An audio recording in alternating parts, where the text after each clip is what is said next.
The challenge is, oh goodness, the challenge is that I am only able to come to Port Elizabeth on Wednesday. So I am learning on the job. Whilst at it, my heart is thinking of my child at home, my children at home. I remember one time reading about the call, understanding God's call, understanding the journey of Abraham. I remember crying right through the night in Port Elizabeth and asking myself that, am I choosing my calling over my children? Am I choosing to be out there in place of being with my children? And God, if you are calling me and you want me to do this, why are you doing it now? Is it not a crucial time for me to be there for my child? She's not even one. Is it all worth it? Am I scared of being out of sight?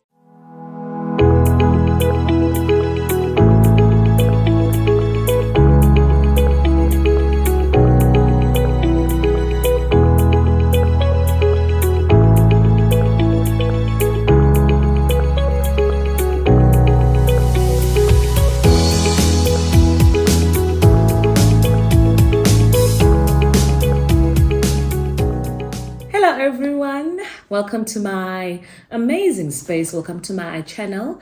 I am Onela Sikobelana. If you are here and this is your first time, trust me, you are here at the right time. You are here for a reason. Because you're already here, please do not leave this space without hitting the subscribe button. Do make sure that you subscribe on this channel, and subscribing is absolutely free. Do subscribe so that you do not miss out on any other content that we do post, and also do make sure that you set the notification bell so that when a new video comes, you are notified about it. And to the gang that's always been here even when I'm not here, thank you very, very much. Thank you for the love, thank you for the support, thank you for your warm messages, those messages checking up on me. Thank you very, very much. Also to everyone now who is here, whether it's your first time or you are a regular here, please do make sure that as you are watching this video, you do not skip the ads. Please let us be patient and not skip the ads, because by you watching and being patient with the ads, you do add something to my channel, and that helps my channel to grow. And also it helps me to be able to take care of other things within the Abide in Him ministry. Yes, to the one who is here for the first time, I am a founder of a ministry called Abide in Him. It's a Christian movement that is inviting everyone to the kingdom of God, those who have backslidden, those who are far away from God, those who no longer go to church, those who are saying, I have disconnected from God. Then the ministry is definitely for you. We are on Instagram, we are on Facebook, we are on TikTok. All you need to do is just search for us and follow us. Okay, now done with the formalities. This is my first sit down video after how many months? I think the last time I sat like this was about 18 months ago, if I am correct. It's about 18 months ago. And I felt that I have been away. And then when I came back and I started posting vlogs. And even at the time I was away, I was only posting videos just to keep it moving and to let you guys that I am still alive, I'm still active, I'm still there. And I've never had time to quite sit down and share with you what has been happening. In the midst of sharing and in the midst of being in the public eye, we sometimes overshare in the name of we want to be authentic and we want to be genuine and we want people to relate to us. But I delayed my sit down like this. I delayed this setting up because I didn't want to get here and overshare, or I didn't want to get here and not be ready to share and kind of have certain things that I feel I don't want them to be exposed, or I don't want them being shared. I needed to get to a place where I feel that I am ready to share. And in my sharing, I share the parts which I feel are necessary to be shared, and the parts I feel they are there for you to learn from, and the parts which I believe that when they happened in my life, they happened for a reason. They happened so that one day I may be able to sit here and share about them. So I know someone who's been following me for quite some time is probably going to say, I am going to preach. I'm going to be long. I'm going to be, no, no, no. I kept some notes. I am kind of struggling to make mental notes. So I make sure if I'm going to speak and I want to be accurate and I don't want to be long, I make sure that I do make notes so that I stick to whatever I want to talk about. So this video is to give you a life update. What has been happening in my life the past 18 months? What has that taught me? What has that done to me?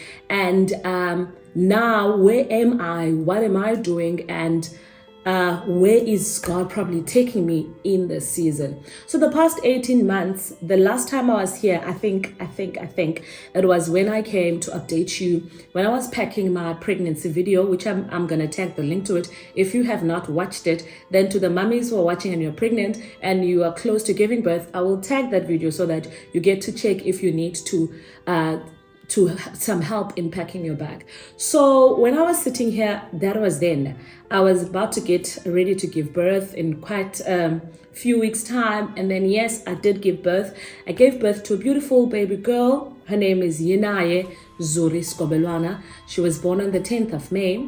And the whole birth story in itself, it took another direction. The whole time I was pregnant, I was under the impression that I'm going to give birth naturally. And when I went into labor, it was still the earlier stage, but I spoke too soon. And because it was at night also, and I also did not want to take anything for granted, I spoke too soon and my husband rushed me to hospital. We went to hospital and it was on a Sunday evening. We went to hospital around 1 a.m. and I ended up giving birth on a Wednesday. So I had been in hospital since Sunday and only gave birth on Wednesday. And all this time I was in labor, and all this time my labor was of a lady. Like, you would come to hospital, visit me, laugh with me, you know, have a good time with me, and I would just pause for a few seconds when I feel the contraction, then continue with the chat again. It wasn't as intense as my first pregnancy. It wasn't hectic. It wasn't dramatic. Like, everything was manageable, only to find that the Lord had been preparing me because I was going to go into an emergency cesarean. So around 4 a.m. Wednesday, the doctors told me that my baby was tired and I needed to be taken to an emergency operation room. I needed to be taken to theater like ASAP. So everything happened so fast. Everything was moving like so fast. Like, guys, I could not even think a lot and plan and pray and whatnot. But you know, God, you know, Lando Bana, God is always preparing things for you. Lando Bana, I like saying this, Bana, which means He prepares things for you. He prepares the way for you. When He says, I will set the path straight for you, He means that, because in the ward I was admitted in, there was a lady who was my follower.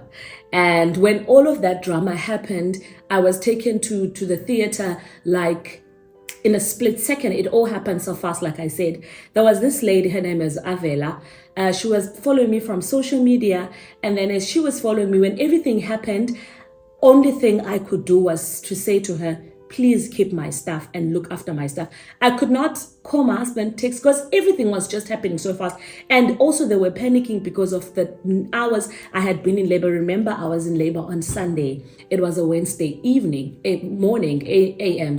So it happened so fast, but she was God sent. She was also in labor. She was there to give birth, but she took care of my things. She packed my things, and then my phone was off. My phone was off. As my phone was off, Avela decided to go on social media, search for Zona, and let Zona know, my friend, that I went into an emergency operation room theater. And then my friend is supposed to give her, to call my husband and tell my husband that is what happened. So that's how it happened. That's how my husband found out.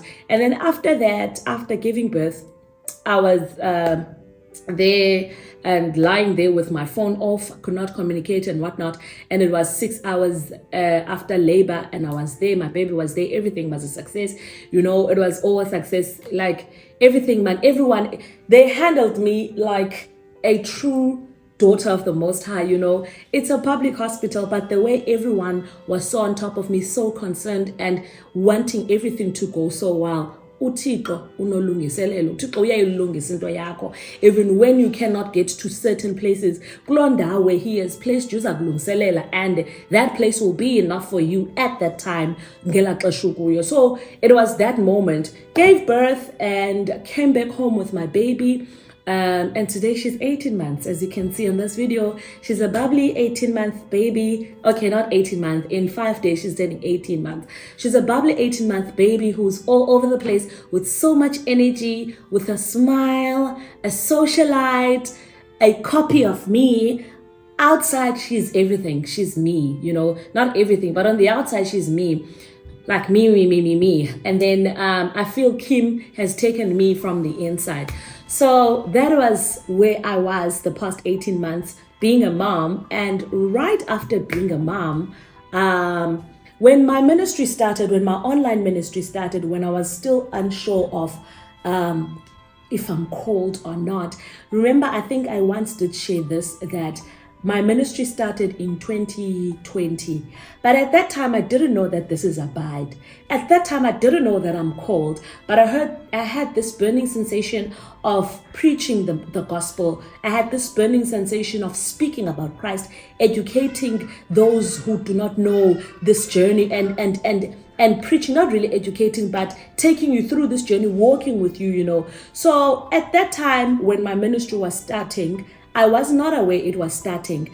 I remember I used to have an itinerary every day before I go to bed. I've always been someone who loves organizing their life. I'm getting somewhere with this part that I'm emphasizing, that I love being organized. So every night when I would go to bed, I would make sure that I do my to-do list for the next day. What is my itinerary for the next day? I'm going to wake up. I'm going to prepare for Daddy. I'm going to prepare for Kim. Once they leave, I get into the room. I have my meditation hour from 9 till 10 of prayer and the word. From there, I tidy up the house. But the tidying up of the house wasn't happening every day. I used to do it once or twice a week, do it thoroughly, and then the rest of the day I would have them to myself. And then from that list, I would have a part where I say, look for jobs. I remember at that time I used to work for this other company in Berea. It was an on and off. So until it got to a point where I called it off, And then I started looking for a permanent job. I started praying to God for a permanent job, and I started applying. But to my surprise, every time I applied, I used to ask myself that,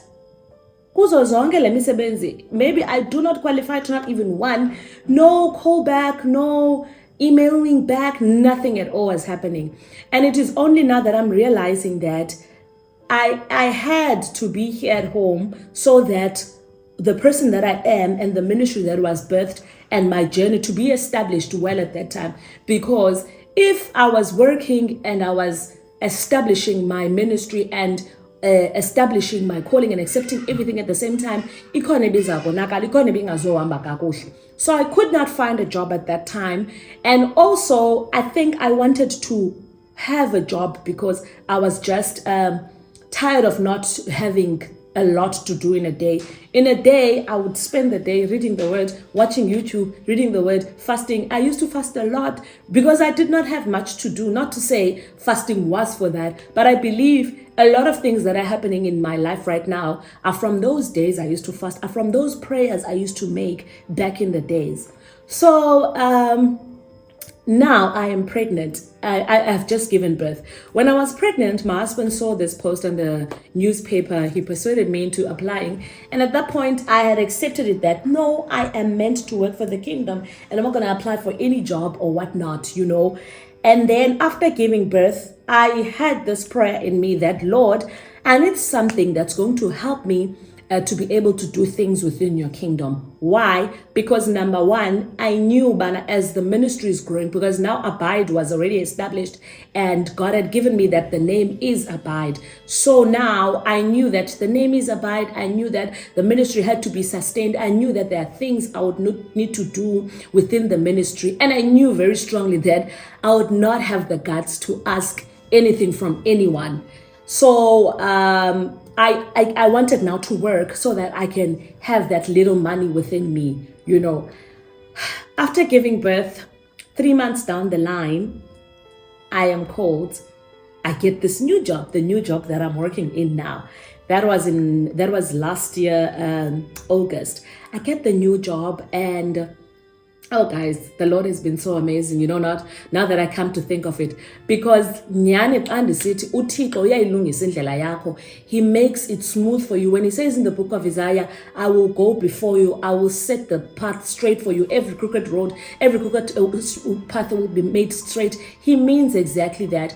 Because I am going to an interview, and in this interview, I do not make it, and then they keep quiet, and then before you know it, God lays it in my heart that there's this spirit of Pisgah, the spirit of almost getting something. I start praying about that against my life, against every person who is experiencing that in their lives, and mostly against every person's lives, not from now, And that's one thing I always do. I hardly ever pray so much for something for me. So at this moment, last year, ndiyathandaza against the Pisgah spirit that no more city classes ayifumana into. It's almost all the time. If it's meant for you, it's going to come for you. It's not going to go missing along the way. It's not going to take other directions.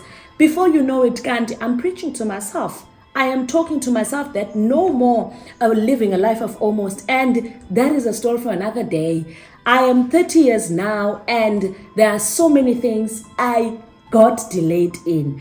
I got delayed in education. I got delayed in, okay, let me not talk about it. Let me stick to my notes. But I will share about that, the Pisgah spirit, how dangerous it is. And when you get to identify it in your life, take up your position and fight against it, because it becomes a norm in your life to a point where you feel, this is my life. This is how my life is meant to be. This is how it's wired up to be. And then we automatically dismiss Jeremiah 29 that He has good plans. We think that He has delaying plans. We think that He has almost plans when He says, I have good plans for you. After 3 months, I stand on that word. Before you know it, I get a call that, okay, what is your salary expectation? I say, no, it's whatever the post is offering. Before you know it, 1st October, I am starting at this new job. I am leaving now my baby, who's like 4 months old, at home, getting a helper who's staying with my baby. At that time, I already had a helper. That's also another story. I feel I need to take those notes. Pisgah spirits, helpers and mom and motherhood. Those are other things I need to talk about, because they do also take and shape your life differently when you don't have the right helper and you are in your journey of motherhood. So I have this helper looking after my child. I start working. Go to work. Before you know it, I'm balancing everything while I'm a working mom with my 2 daughters and my husband and my ministry. Everything is running smoothly. I get to work, and I started working in October. November, I am already telling them that I am hosting this prayer at Abbotsford, the one that I'm also hosting this year on the 29th of November at Abbotsford, the Something Must Break annual prayer, where we stand together and we say, enough is enough. What I could not get this year, I am not going to wait for next year. If He said He's going to give it to me this year, He's going to give it to me this year, because He does not lie. He does not change His mind. If that night He wants to tell me that the reason why He hasn't given it to me is this and this, then let it be so that I change my way, so that I do things the right way. But something must break within my life. So I was already telling them about that, and everyone was like, okay, Sana, the new PA of the CEO, Sana is on fire for God. I'm a PA to the CEO, on fire for God. I'm hanging posters in the building. You can imagine, Sana, this is a government entity, and here I am hanging posters. Here I am going on the streets and the robots, handing out flyers, inviting people. But something must break. It's now or never. Something must break, So it was that exciting time in my life. I go, I do that. The year ends, everyone is excited. We ended on a high note. Come December, come January, I go back to work again. We get into fasting and prayer mode. We get into the prayer walks. we move with the ministry. We move with the ministry. God is doing great wonders. Everything is happening so beautifully. Everything is balancing, I am hands-on in my ministry. I am hands-on at home. I am hands-on in motherhood. I'm hands-on at work. Like everything is balancing so beautifully. And then the Lord abiding in the Something Must Break revival that we had, he spoke a lot about now we need, as abiders, the movement, we need to go and make other disciples. Because remember, we are not a church and we are not about programs, but our mandate is to make disciples and not be more focused on making programs. So now we're excited. We started discipleship, online discipleship. People came, they registered. We started the online discipleship. Everything was nice. Everything was beautiful. We are having these classes online weekly. Even my daughter who came was excited about these classes. When discipleship starts, she joins in. Sometimes she would ask me, but in discipleship, when is the class? I don't want to lie. That was life-changing for me. And it was also launching me into the deep, because now I had to make sure of what I am teaching. Because remember, we live in a time where everyone nowadays, if you can be honest, if you know how to speak English, if you know how to read the book, or if you know how to read Xhosa, or if you know how to read and you know how to translate something, and you know how to switch on your camera and speak, then you've got it. That's how it is these days. Everyone these days is a preacher. Everyone these days can preach. Everyone these days can speak in front of people and speak a storm. So I needed now to be sure of what I am going to teach the people. The doctrine I am taking to the people, I needed to be sure of it, because I've realized that we are able, as this generation, in as much as we are out there, we are able to misinterpret and twist the scripture just a little bit. It can be saying something else, but our interpretation can mean something absolutely different. So it was nice and stretching for me, because I needed to go there and know my story. So which means I needed to also be more prayerful. I needed to keep on asking God for the right revelation and the right interpretation. As that was going, God opened another door in my life. He opened another door. I remember it was on a Sunday. I'm becoming emotional. It was on a Sunday. I got this cup from Cape Town. It was on a Sunday, and as we were greeting each other at church, because when we get into church, there's intercession that is done. Then after intercession, the person who coordinates the service would then welcome us, and then after welcoming us, they would sing a song. Then we would greet each other, hug each other. So as we are greeting and hugging each other, this other woman from church, whom I know so dearly, hugs me and says, "There's something great that God has for you this year, and it's so urgent. It's a now thing. Prepare yourself. It's not going to be easy, but prepare yourself.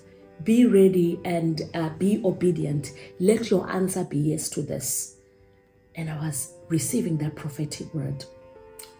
After church, I asked my husband that I want to pass by Clicks at the mall, because when you have a little baby, when you're having a little baby, Clicks and Discam are your friends. Like every week you are there. They even know you. They know my husband by buying nappies and the formula. They know me by buying purities and soaps and other things and wipes and whatnot. I was not a fan of buying formula and nappies because they're very expensive. I buy the little things. So as I was at Clicks restocking for the new week, because it was on a Sunday, I get this call. I answer this call, and on this call someone says, "Please check your WhatsApp." And as I was answering this call, I thought, it's not meant for me. When your thing is gonna come and you don't think it's the thing that is coming now. Like it's the thing, Lena, that you were told about. He says, I answer this call and I thought maybe this call is gonna say, "I'm looking for your husband, I'm looking for so and so." And I was in the queue at Clicks. I remember when they called me, they called me to come and pay. When I got to the cashier, I was reading this message while putting the things on the what's this, on the table. Was it a table? I can't remember, man, the name of this thing, but Abetaflen ye cashier. And I read this long message. And when I get towards the end of the message is saying, your name was brought up at True FM, and they are looking up at your profile and your other things. Guys, I got dizzy. I almost fell to a point where I had to sit down. Fortunately, there was a chair right next to the cashier. I sat down there and I said, no, let other people pay. As I was reading this message, I got so emotional. I was emotional. I was shocked, because I had taken a break from radio with no reason or any bad thing that made me take the break. But I felt in my heart that I'm done with radio for now. I'm going to come back, but I don't know when, and I don't know why am I going to come back, but I had that in me. So it was all shocking, and also because True FM is an SABC radio station, so it's no longer now local. I've always worked for local radio stations. I remember I worked for Wild Coast FM, then after Wild Coast FM, I worked for Izulethema, a Christian radio station, and when I worked for Wild Coast FM, I did not get any money. With Izulethema, I used to get a stipend, just in jail to keep me moving so that I can be able to get to taxis and whatnot. So it was that. So now I was thinking, what? National radio station, me. And I was told that Putloiso Bala is looking up on my things. Should he be happy, he will give me a call. But let me just wait. I remember I got home. I was silent in the car. I got home. When I got home, my husband was asking, why are you so silent? I kept quiet. I didn't answer him. I got home. When I got home, I went into my room. I closed the door. I cried. I cried and thanked God. Why am I thanking God? My prayer at this point was not saying, thank you, God, that I am going to True FM. But my prayer was that, thank you, God, that the things that we keep on saying, that let my name be mentioned in places where I've never stepped into. Let my name be mentioned in boardrooms, in big places, in big platforms. Let me become a recommendation, a point of reference. That was what was making me cry. So I was crying and thanking God and saying, thank you, Lord, that you are doing it. Thank you, Lord, that you keep your word. Thank you, Lord, that you are faithful, to your word. And whether they call me a True FM or not, but I know, Bana, when we say, amagama ethu mawabizwe ezindaweni, I know that you had done that for me. So now I go out, I tell my husband, I got this message. This is what's happening. And I want to cry. I let him know that this is what's happening. And he says to me, so what if he calls? And I say, well, what if he calls? Because remember now, True FM is no longer in Bisho, King Williamstown, which is like 30 to 45 minutes away from home. It's in Port Elizabeth at Gqeberha, 3 hours away. So we talk about that, and he's like, it is your time. You will take it. And I said, what about the kids? Remember now, Uyina, it's in February. It's in February when I got the call, February, March. Now Uyina is almost turning 1 in a few months. She's like 10 months. She's gonna turn 1 in a few months, in a month or 2. And I'm like, what about Uyina? And he says, what about Uyina? Because I knew, Bana, it's not gonna be a biggie for Ukim. I'll be away for a day or 2. At least with her, I can be able to make up a phone call and we talk. But what about this one? What if she grows and does not know me? Where will I be when she starts walking at night and whatnot? As we're having that conversation, he calls Ubudloyeso. He calls me and he says, we have this conversation. And in the conversation, he was not asking me. The conversation was wired up in a way that, no, we want you here. We know that you are in Port Elizabeth. We know that, you are in East London. We know that you will have only one show, but we want you here. We saw you on Instagram. That's what he said. We saw you on Instagram and we are happy with what we saw. And I was like, what? So that was me accepting the offer, because my husband said, your answer is going to be yes. And that lady from Church's words were actually echoing in my ears, but let your answer be yes, be obedient. But now the other part I had forgotten it, but she said it will not be easy. I told my husband that I've accepted this offer and we're good to go, and we're excited. And then he started thinking further about it, but okay, this and that, and we're okay with everything. We talked it through and we're okay. Now comes April, I have to start my new job. We go to Rebecca for the first time. We do the show. Mom K does the handover, as you can see on the video. She passes on the baton, because remember, she was doing the show from Monday to Wednesday. And now, as she was doing the show from Monday to Wednesday, she was going to give me now Wednesday and then do it from Monday to, she was doing it Monday to Thursday. So she was now going to do it from Monday to Tuesday, because Wednesday was given to me and Thursday was given to someone else. So as I'm conversing with my producer then asked me, what will the name of your show be? And I said, it's going to be Abide in Him. And he says, well, we are on the same page, because when they told me that I will be your producer, I looked you up and I saw, okay, that you have a ministry and it would be nice for your ministry name to be the name of your show. And now, as Mam K is handing over the baton to me, we come to realize that the name of her show is actually Hlalani Kum Mnandi Hlale Kuni, which is based on the book of John 15. And then I come as a younger generation and I say, abide in Him. And abide in Him is based on the book of John 15. So basically, I am doing what she's doing, or we're doing the same thing, but I am saying it in English and she's saying it in Xhosa. She passes on the baton. As you can see in this video, the show was amazing. I made her cry. I made Mom K cry, Never mind the fact that I'm laughing at it now. At that time, it was emotional. It felt as if she had removed a part of her and gave it to me. Like, I felt the transfer from her. I don't know how to best explain it, but I could feel the transfer from her to me. So that was the part of it. We did the show together, and after doing the show together, everything was smooth. And then we went back home with my husband. We're excited and everything. The following week, I had to start the show on my own. Everything was still beautiful, and everything is still beautiful, by the way. Everything was beautiful. The listeners, they loved me, they embraced me, they were warm, they showered me with love, They came in numbers, and they supported me. They still do today. It's so amazing, Now comes the challenges. It kicks in that I'm a mom, because now every Wednesday when I have to go to Port Elizabeth, I panic, I worry.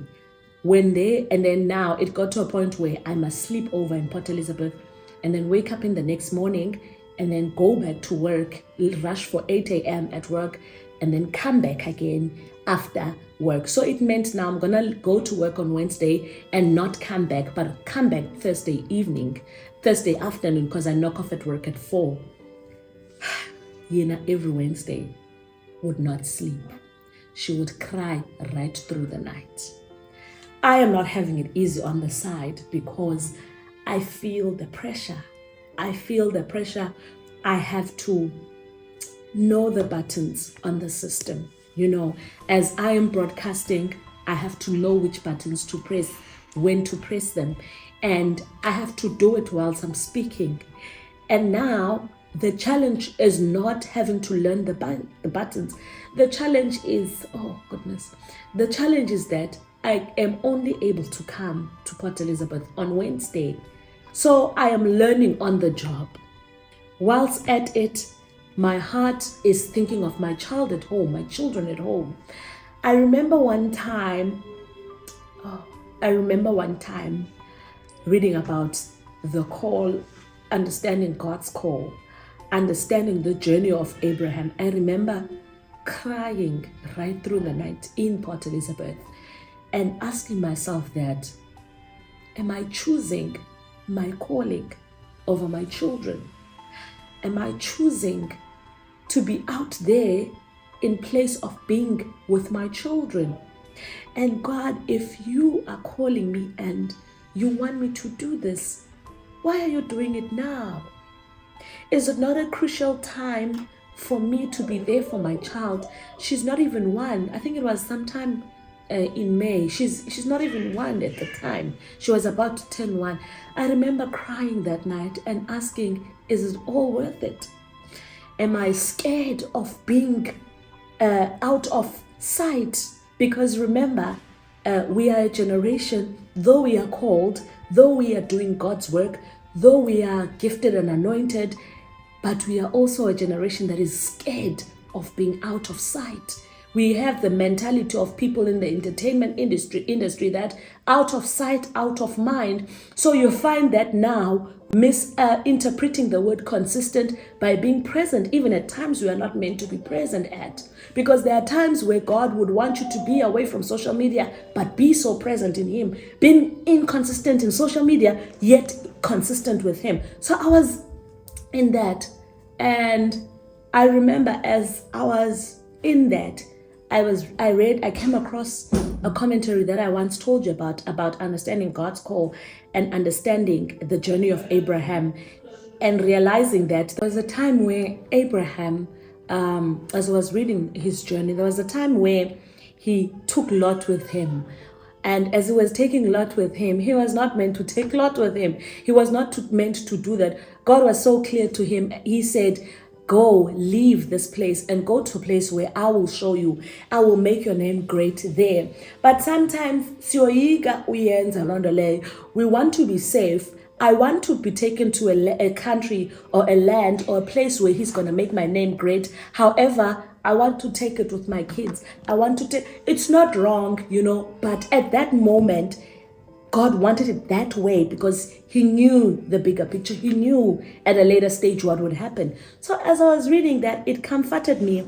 But at the same time, those thoughts, I am not there for my children, were there.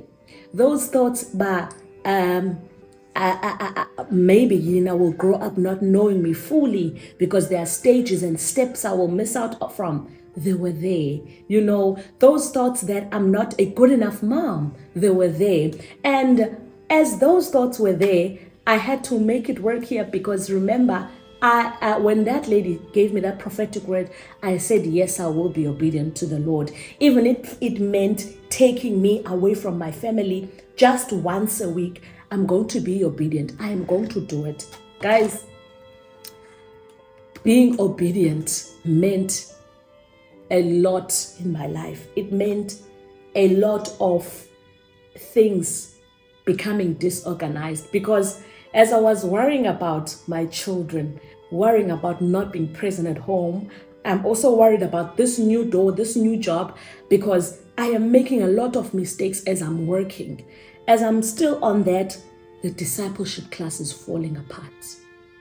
I am not able to do the classes every week because one, I am always tired. Remember, I have to drive 3 hours after work to Port Elizabeth, work another 3 hours, sleep about 4 to 5 hours, wake up, drive back another 3 hours, work another 8 hours, then come back home. So I was always tired. The discipleship fell apart. I remember as it fell apart, I remember one or two ladies coming to me, the other one asking, is it really God who said take this door? And the other one saying, because you've committed yourself too much, don't do a lot and whatnot.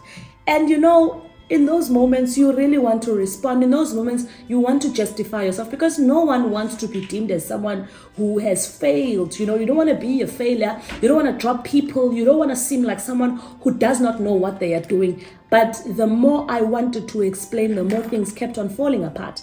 The more I wanted to be relevant and make them understand me, the more things were falling apart to a point where I said, you know what? If this discipleship was from you, God, you will build it when you want to build it. And you will let it fall apart if you want it to let it fall apart.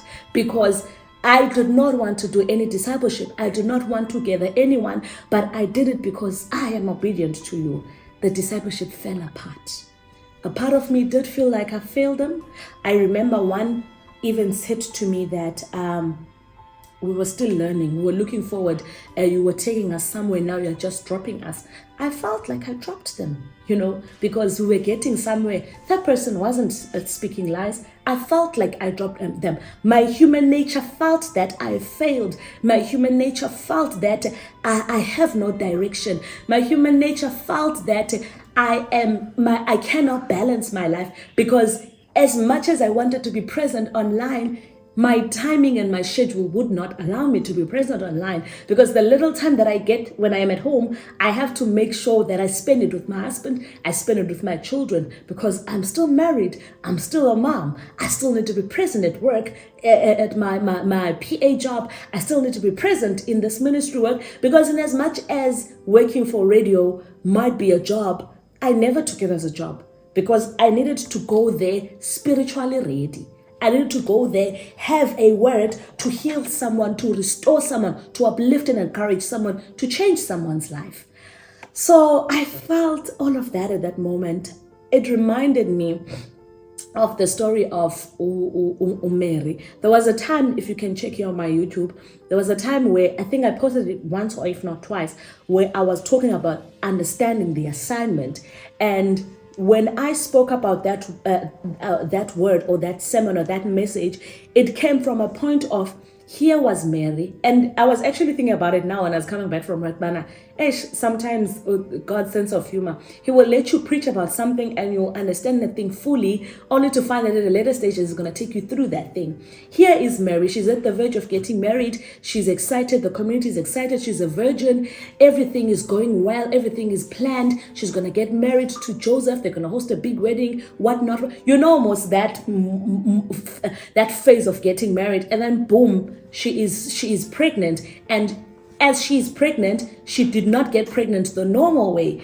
Everything is disorganized. Everything is messed up. Now she finds herself at a place where she has to run away to protect what she's carrying. She does not even know why. She does not even know what she's carrying fully. She's told that she's carrying a savior, but Sana, sometimes you're told what you're carrying, but you don't know what you are carrying. That you are carrying. She's running away from her life.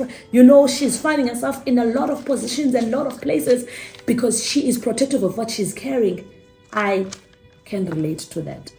Here I was when I narrated at the beginning that my life was going well. I'm a mom, I'm a what. Balance. All of a sudden, I feel like a failure. All of a sudden, I'm dropping. Abantu I met online to take them through the discipleship class. All of a sudden, I am an on and off mom because I'm hardly ever home. And when I'm at home, I am tired. And when I'm trying to sit up on the couch and stay with them, I just doze off. I'm inactive in some of the things here at home because I cannot be active. On Wednesdays, they know that they're not going to eat food cooked by me. Also on Thursdays, they're not going to eat food cooked by me. And then on Fridays, they're probably out of the mood of eating cooked food. My life. All of this is happening and I'm thinking to myself that man, I'm going to be able to balance this. I'm going to be able to do this. But it later dawned on me that no one pours new wine on old wineskin. At that time, I want my life to be normal, but also I want this new door. I want the blessing, but I'm not willing to change my life to fit this blessing. I want the blessing, but I'm not willing to have things started afresh to fit this blessing. Here I am, I want the new wine. But I'm not willing to change the old wineskin. Why should I change my routine? Why should I be absent every week in my house? Why should I be absent from my husband every week? Why should why should the discipleship stop? Why should it seem like abiding in him is failing? No, I'm not going to do that, God, but I want this new door. But how can new wine be poured onto old wineskin? Because if new wine is poured on old wine skin, the skin will become ruined. I remember now, I think it was that point where my skin was becoming ruined because and telling myself that I'm not. But I got to a point where I felt drained. I felt tired. I felt I'm at that point where I cannot anymore. And that's when I realized that I needed to take some time off. I went to the doctor. The doctor booked me off for a week. I decided to sit at home, take medication. The problem at that time, I was struggling with my back and I was always tired and I was developing headaches because I was not resting enough.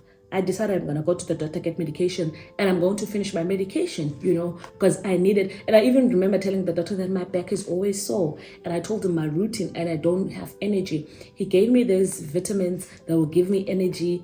I still have those vitamins in my cupboard. And then he gave me, because I was also having a problem of sweating at night. He gave me medication for that. Like, a lot was happening. I think I was at a point where my skin was ruined because now it was sinking in, Bana. It's either nguThixo okanye ndim. And at that point, God was definitely winning in my life because now I was not winning. He was definitely winning, and he was saying, Uzandimamela, or you are going to suffer. I took some time off. I stayed here at home. I took my medication. And within that, I realized that the old Onela, that chapter of me was being closed now, and a new Onela was being formed. I was actually in a process of becoming. And all this time, I'm not realizing it. And the sad thing about, the most unsaid things about the process of becoming is that you watch your life fall apart. And sometimes that falling apart is being misinterpreted as you have no direction, you are lazy, the zeal and passion is no longer there. Whatever you were doing, it was a thing of a moment, and now reality is kicking in. Who were you to think that you would be this, you would do this? We've always known that you would get to that point where you get tired, and yet you are becoming. You are renewed every now and again. You are renewed. It reminded me of a process of the eagle. When an eagle's wings are being renewed, the eagle will be taken away and in hibernation. And as it's in hibernation, they would remove the old wings to allow new wings to grow. And now the removal process is never easy and never nice because they pull out those old wings that have been there servicing the eagle in preparations for the new wings to grow. So at the time I'm absent on social media, I'm having my wings removed. I can no longer fly like I used to fly. The time I'm absent on YouTube, the time I am inconsistent, the wings are actually growing, and it's so painful. The pain that I'm feeling, I almost at some point lost my life hitchhiking, going to Port Elizabeth for my radio show. My wings are actually growing. I'm getting new wings. My wings are being renewed just like an eagle. Those who trust in the Lord, they are like eagles. They never grow weary. They never grow tired. They are renewed every now and again. Abatheze abaphelela amandla kodwa ababathembele kuye uyabongezela. Njengokhozi, we run and we never grow tired. I am in my renewal process. I am in my process of becoming. I am watching my following go down. I am watching my subscribers unsubscribing. I am watching myself becoming forgotten. I am hearing my husband put pressure on me, saying, "Baby, why are you so quiet? You no longer do prayers. You are no longer active." And I'm realizing that time I am becoming renewed. That time I am in my process of getting new wings. It's not an easy process. It's not an easy process. I remember my husband is very quick to tell you that you've backslidden. You create a routine, you stop doing that routine. He is your first person who will condemn you and say, "I went you have backslidden. You no longer wake up and do those online prayers," because he would wake up and join those online prayers. But when I'm praying here at home, he doesn't join. He wants them to be online, then join. So he was busy telling me that. And as a human and as his wife, it would hit hard because nama ndiyazi uba kwenzeka ntoni, but all I know is that ligcwele ilizwi ngaphakathi kwam, but akho chance yolukhupha, akho platform endifilish phansi akwazi ulikhupha kulo ngoku. And when I switch on live, ayaphela amazwi emlonyeni. And it was my process of becoming. It was a time where God was renewing my wings. So as I'm giving this life update, I want to speak to someone and say to you that you can never cheat the process of God. You can never take a shortcut. If a process for your life is set up, if a pattern for your life is set up and wired in a way that is not familiar to you, let it play out. Let it do its course. The book of James chapter 1, there's a part where it says, let the whole process play out, so that when you come out of it, you may come out of it being a full and mature Christian, lacking nothing. So in as much as right now it seems as if you are away from everything, it seems as if your life is not making sense, for as long as for as long as when you go to your master, he affirms you that he has called you, he affirms you that you are on the right track, let that be enough for you. Let us not have that fear, especially for us who are girls on a mission online. Let us not fear to be out of sight, because if we are called, the word of God will cause us to be relevant. It will cause us to be on minds and on hearts even when we are out of sight, because it is a Rhema word. It is an active word. It is a relevant word. It is a life-changing word. So we should not try and manipulate the systems of God because we don't want to be forgotten. If your following is going to go down like me, let it go down. If you are going to lose people along the way, may you lose them. If you're going to be called names and be misunderstood and people will feel that you have dropped them, let that happen. Because at that time, I really wanted people to know that I'm not someone who starts something and not finishes it. That's what my daughter was saying this afternoon, that I love doing things when I start them. I want to finish them. She takes after me. I am not an inconsistent person. I am consistent. I love planning my life. I love planning things ahead. I love having everything in order. But this process has taught me, if it is God, oyichithayo, uzaphinda yakwazi uyakha. It is the very same God who was able to say, I can destroy this temple and rebuild it in 3 days. So why am I fearing for my life to be destroyed only to be rebuilt in 3 days? Why am I fearing as though what he says in his word is there, but it is not active and there for my life? So allow the process to play in its fullness. Allow God to take you through that process of becoming. Allow him to renew your wings that you may be able to fly to greater heights and greater places, and that when he opens new doors for you, you are not flying with old wings. Your wings are renewed like an eagle's, and you are able to fly and you are able to seize well, because at the end of the day, it is he who has made you and not you and not us. So if it is he who made us, it means he knows where our greener pastures are. It means as his sheep, he knows where to take us and what is good for us and what is not good for us. The process of becoming is one, it wants you to take any shape that God puts you into. The process of becoming is saying that in whatever bottle that you put me in, I will become like water. If the bottle is straight, I will be straight. If it's circle, I will be circle. If it's a cup, if it's a plastic, whatever thing or container that you put me in, I will take shape, because I am allowing myself to become what you, Lord, want me to become. Thank you for watching my video, and I hope that it ministers and speaks to you, and it is what you want to hear and need to hear for the season and the time that you are in. Do not forget to comment, to like, to share, and most importantly, do not forget to take this to your heart and make it something that you hold on to in the season.